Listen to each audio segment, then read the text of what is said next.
নমস্কার বন্ধুরা, আজকে আমরা আলোচনা করব নতুন রেশন কার্ড অনলাইন আবেদন পদ্ধতি 2024-এ 3 থেকে 7 দিনের মধ্যে আপনাদের অ্যাপ্রুভাল হবে। রেশন কার্ডটি ফিল আপ করবেন। চলুন শুরু করা যাক। আপনারা যদি আমার এই চ্যানেলটিতে নতুন হয়ে থাকেন, প্লিজ সাবস্ক্রাইব করে দেবেন, পাশে থাকা বেল আইকনটি ক্লিক করে দেবেন, নিত্য নতুন ভিডিওর নোটিফিকেশান আপনাদের কাছে পৌঁছে যাবে। চলুন শুরু করা যাক। আপনারা ফার্স্ট wp.food.gov.in সাইডে চলে যাবেন। যাবার পর এই একটি ওয়েবসাইট খুলে যাবে। আপনারা দেখতে পাচ্ছেন এখানে যে কোনো নতুন ration card new member add করার জন্য তো এখানে আমরা আজকে সেটাই শিখব। কী করবেন, ফার্স্ট আপনারা এই যে দেখতে পাচ্ছেন এই ওয়েবসাইটটি খোলার পর বাঁ দিকে দেখতে পাচ্ছেন একটি অপশান রয়েছে সিটিজেন হোম, দেখতে পাচ্ছেন। সেই সিটিজেন হোমে আপনারা ক্লিক করে নেবেন। ক্লিক করার পর নতুন একটি ইন্টারফেস খুলে দেখতে পাচ্ছেন সিটিজেন হোমে প্রচুর রেশন কার্ড সম্পর্কিত কর্নার, এতে ক্লিক করবেন। এরপর দেখতে পাচ্ছেন আধারের মাধ্যমে স্বেচ্ছাসেবা এবং অফিস অনুমোদন প্রয়োজন। এই অফিস অনুমোদন প্রয়োজন পরিষেবা এখানটায় আপনারা ক্লিক করে নেবেন।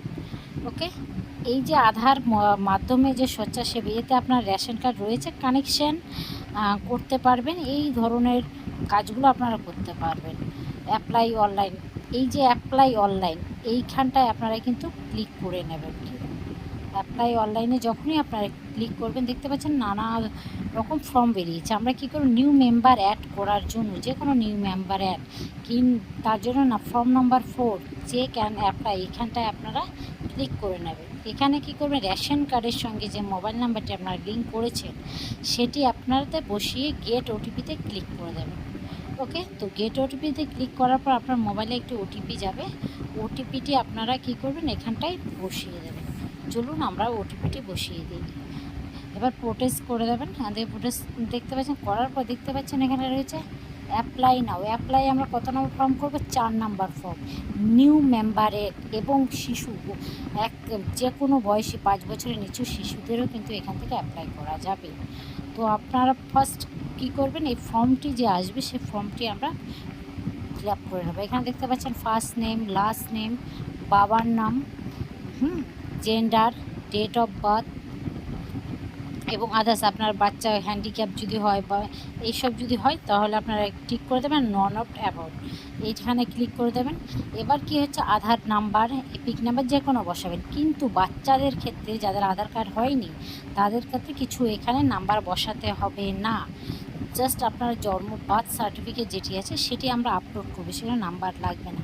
এখানে দেখতে পাচ্ছেন রিলেশনশিপ, এই রিলেশনশিপের জায়গায় যে আপনার যে হেড অফ ফ্যামিলি তার সঙ্গে রিলেশনশিপটা কী সেটি আপনারা এখান থেকে বসিয়ে দেবেন। নেক্সট বাটনে ক্লিক করবেন। এরপর যদি আর মেম্বার আপনারা অ্যাড করেন 3-4 জনের, তখন কি করবেন, অ্যাড মোর মেম্বার এখানটায় ক্লিক করলে সেমভাবে আপনারা সেম প্রসেস ফর্মটা ফিল আপ করে। চলুন আমরা নেক্সট করে দেবো। করার পর এখানে নামটি শো হবে। ওকেতে এগ্রিতে ক্লিক করে নেব এবং নেক্সটে চলে যাবে। এখানে দেখতে পাচ্ছেন চুজ ফাইল, এখান থেকে আমরা ফাইলটা কী করবো, আপলোড করব 300 কেবির মধ্যে, জেপিজি ফরম্যাট কিংবা পিডিএফ ফরম্যাটে। যদি বার্থ সার্টিফিকেট হয় তাহলে আপনারা বলছি নাম্বার দিতে হবে না, জাস্ট আপলোড করে দেবেন। আধার কার্ড হলে নাম্বার বসানোর পর আপলোড করে দেওয়ার পর এখানে কী করবেন, একটি যে মোবাইল নাম্বারটি দিয়েছেন তাতে একটা ওটিপি যাবে। গেট ওটিপিতে ক্লিক করার পর ওটিপিটি বসানোর পর আপনারা সাবমিট ওটিপিতে ক্লিক করবেন। এভাবে আপনাদের 4 নম্বর ফর্মটি ফিল আপ হয়ে যাবে। এবার আপনারা কী করে চেক করবে যে আপনারা যে 4 নম্বর ফর্মটি ফিল আপ করলেন সে স্ট্যাটাসটা আপনারা কীভাবে চেক করবেন, দেখতে পাচ্ছেন ওয়েবসাইটে একদম ডান দিকে ওপরে check status of ration card, এখানটায় আপনারা ক্লিক করে নেবেন। নেবার পর দেখতে পাচ্ছেন এখানে চাইছে ফর্ম নাম্বার, আমরা 4 নম্বর ফর্ম ফিল আপ করেছি এবং আমাদের যে মোবাইল নাম্বারটি সেই মোবাইল নাম্বারটি বসিয়ে দিয়ে ক্যাপচার কোডটি বসিয়ে দিয়ে সার্চ বারে ক্লিক করে নেব। সার্চ বারে ক্লিক করার পর আমাদের যে রেশন কার্ডটি সেটি আমরা দেখতে পাবো। যদি আমাদের ভিডিওটা আপনাদের ভালো লাগে প্লিজ সাবস্ক্রাইব করে দেবেন, পাশে থাকা বেল আইকনটি ক্লিক করে দেবেন নিত্য নতুন ভিডিও নোটিফিকেশন পাওয়ার জন্য।